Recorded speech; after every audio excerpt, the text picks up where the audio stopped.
Bienvenidos, amigos. Otra vez estamos juntos. Un nuevo día nos da el Señor para abrir su palabra y acercarnos a Él. Y eso es un gran don, un gran regalo que Dios nos hace.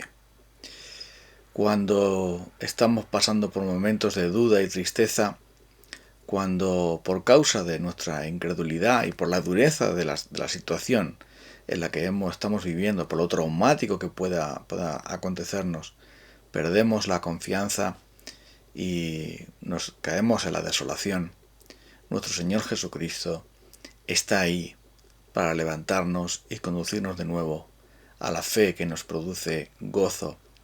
Esto lo vemos ejemplificado en la historia del camino de Emaús. Vamos a leerlo. Lucas capítulo 24, versículo 13. Jesús había resucitado. Aquel mismo día, dos de ellos se dirigían a un pueblo llamado Emaús, a unos 11 kilómetros de Jerusalén. Iban conversando sobre todo lo que había acontecido. Sucedió que, mientras hablaban y discutían, Jesús mismo se acercó y comenzó a caminar con ellos, pero no le reconocieron, pues sus ojos estaban velados. ¿Qué venís discutiendo por el camino?, les preguntó. Se detuvieron cabizbajos. Y uno de ellos, llamado Cleofás, le dijo: ¿Eres tú el único peregrino de Jerusalén que no se ha enterado de todo lo que ha pasado recientemente? ¿Qué es lo que ha pasado?, le preguntó. Lo de Jesús de Nazaret. Era un profeta poderoso en obras y en palabras delante de Dios y de todo el pueblo, y los jefes de los sacerdotes y nuestros gobernantes lo entregaron para ser condenado a muerte y lo crucificaron. Pero nosotros abrigábamos la esperanza de que Él era el que redimiría a Israel. Es más, hace ya 3 días que sucedió todo esto. También algunas mujeres de nuestro grupo nos dejaron asombrados esta mañana muy temprano, fueron al sepulcro, pero no hallaron su cuerpo, y cuando volvieron nos contaron que les habían aparecido unos ángeles quienes les dijeron que Él está vivo. Algunos de nuestros compañeros fueron después al sepulcro y lo encontraron tal como habían dicho las mujeres, pero a Él no le vieron. ¡Qué torpes sois!, les dijo. Y qué tardos de corazón para creer todo lo que han dicho los profetas. ¿Acaso no tenía que sufrir el Cristo estas cosas antes de entrar en su gloria? Entonces, comenzando por Moisés y por todos los profetas, les explicó lo que se refería a él en todas las Escrituras. Al acercarse al pueblo a donde se dirigían, Jesús hizo como que iba más lejos, pero ellos le insistieron: «Quédate con nosotros, que está atardeciendo, ya es casi de noche». Así que entró para quedarse con ellos. Luego, entrando con ellos a la mesa, tomó el pan, lo bendijo y lo partió y dio. Entonces les abrieron los ojos, se les abrieron los ojos y lo reconocieron, pero él desapareció. Se decían el uno al otro: ¿no ardía en nuestro corazón mientras conversaba con nosotros en el camino y nos explicaba las Escrituras? Al instante se pusieron en camino y regresaron a Jerusalén. Encontraron allí a los 11 que estaban reunidos. «Es cierto», decían, «el Señor ha resucitado y se le ha aparecido a Simón». Los dos, por su parte, contaron lo que les había sucedido en el camino y cómo le habían reconocido a Jesús cuando partió el pan. En poco tiempo, cómo puede cambiar, cómo puede ser transformada una vida. Lo vemos aquí por el hecho de estos 2 discípulos. Había sido para ellos totalmente terrible lo que sucedió en la cruz. Todas sus esperanzas, muchas de ellas pues equivocadas acerca del Mesías, se quedaron allí también en aquella cruz, en aquella tumba. La situación en la que ellos habían visto la injusticia terrible, el triunfo del mal y de las tinieblas, lo que parecía realmente el fin de Jesús y de todas sus esperanzas y anhelos, todo lo que había sido seguirle, conocerle, escucharle durante ese tiempo, había quedado en nada, porque la muerte, el triunfo del mal No solamente lo que era la muerte, sino el triunfo del mal parecía evidente y por lo tanto la tristeza se había apoderado de ellos, de tal modo que ni siquiera estaban dispuestos a creer el testimonio de las mujeres. La incredulidad que anida en nuestro corazón es el verdadero problema que tenemos, porque eso hace que la realidad para nosotros, es decir, lo que aparentemente está pasando, sea lo único que existe. La realidad, tal y como lo vemos nosotros, nos parece que es lo único que hay. Vemos la muerte y decimos, no hay nada más que la muerte. Vemos el dolor y decimos, solo hay dolor. Vemos las injusticias y decimos, eso es todo lo que hay, injusticia. Y no hay ninguna solución para la injusticia o muy pocas soluciones y la inmensa mayoría de injusticias se quedan ahí. Esa es la apariencia de lo que ven nuestros ojos. Y si esto lo mezclamos con la incredulidad de nuestros corazones, entonces llegamos a estar cabizbajos, sin ninguna esperanza y estar dispuestos, no estamos dispuestos a creer ni siquiera la buena noticia de la resurrección de Cristo y todo lo que eso implicaba. Pero además, el gran problema de ellos era su falta de entendimiento de las Escrituras. Y esto es algo que Jesús les advirtió también a los fariseos. Erráis, os equivocáis, ignorando las Escrituras y el poder de Dios. Y este es el gran problema también de estos discípulos. Pero qué bueno es que el Señor Jesús se acerca a ellos y les abre las Escrituras, les abre el entendimiento, les enseña. La torpeza y la dureza de sus corazones, de su incredulidad, les había ocasionado la tristeza. Y eso es exactamente lo que nos sucede a nosotros.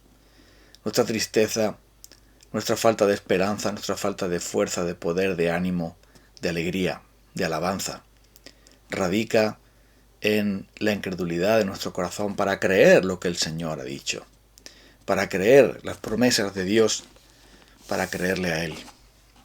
Es por eso que no reconocemos su presencia en nosotros, o la reconocemos tibiamente, como también no somos capaces de gozarnos en la realidad de la certeza, la seguridad de la palabra de Dios. La fe es la certeza de lo que se espera, la convicción de lo que no se ve. Y esa fe era fundamental. Por eso dice que aquí que Jesús, digamos que se pone a hacer una reparación de su fe. Se pone como a hacer a avivar esa fe, echándole la leña de la palabra de Dios y por supuesto la acción del Espíritu Santo, que es el único que nos hace entender las Escrituras. Y es por esto que vemos aquí la palabra, como nos enseña que Jesús no solamente les regaña, sino también les instruye, les enseña, y empieza a mostrarles su verdadera equivocación, el no conocer las Escrituras, el no entender quién es Cristo y todo lo que las Escrituras decían de Él.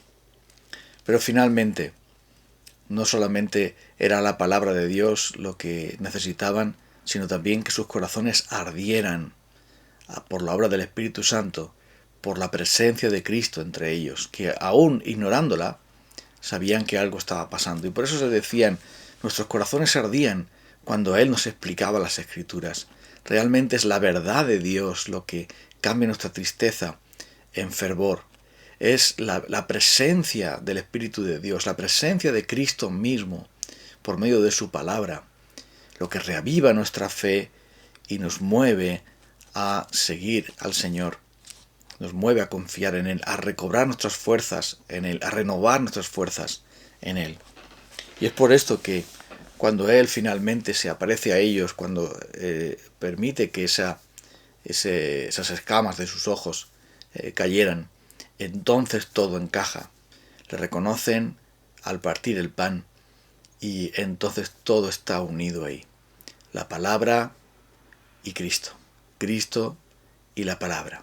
Su presencia en medio de ellos cambió cambió su tristeza en gozo, su cansancio en renovación de fuerzas para pegarse otros 11 kilómetros rápidamente y volver a Jerusalén con la buena noticia de la resurrección de Cristo, de la aparición de Cristo.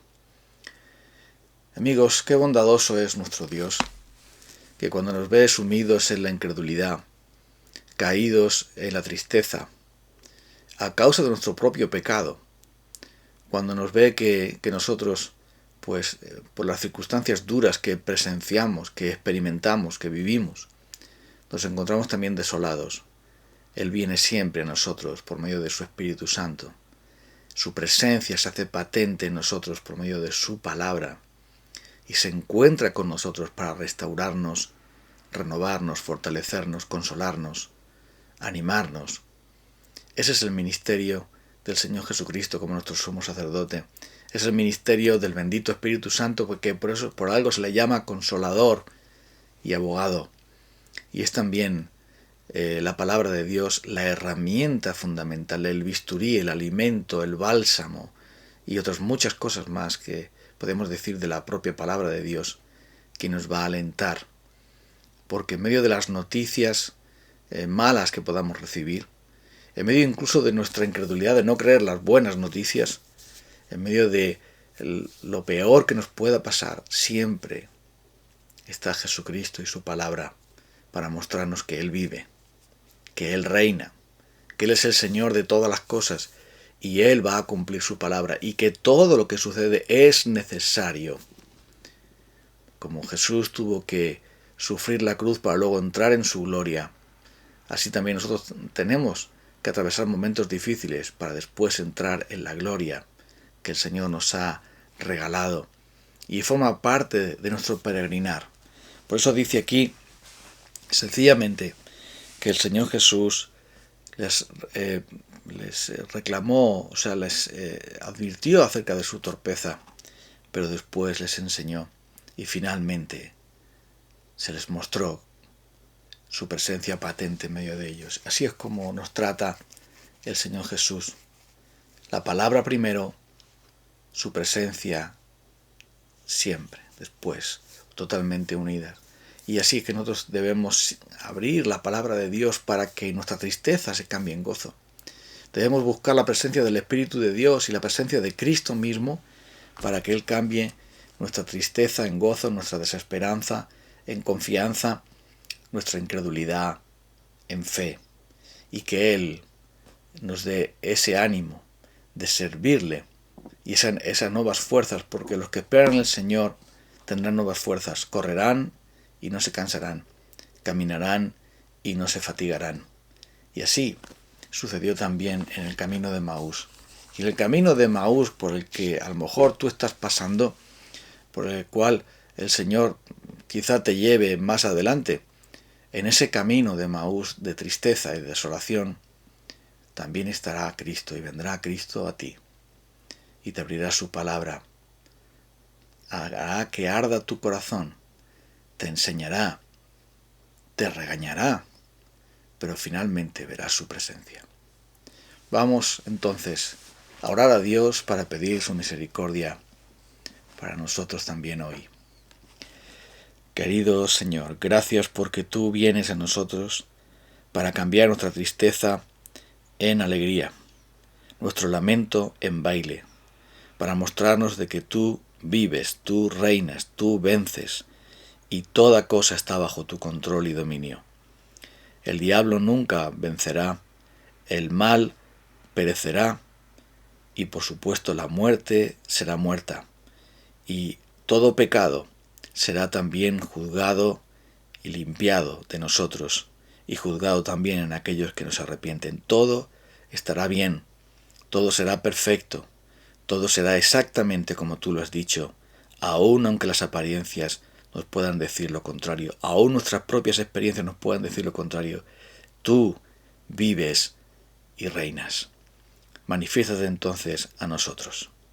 En el nombre de Cristo. Amén. Nos encontramos otro nuevo día, si el Señor nos permite, y abriremos su palabra buscando su presencia también. Que Él, nuestro Dios, nos bendiga siempre y nos guarde. Hasta pronto.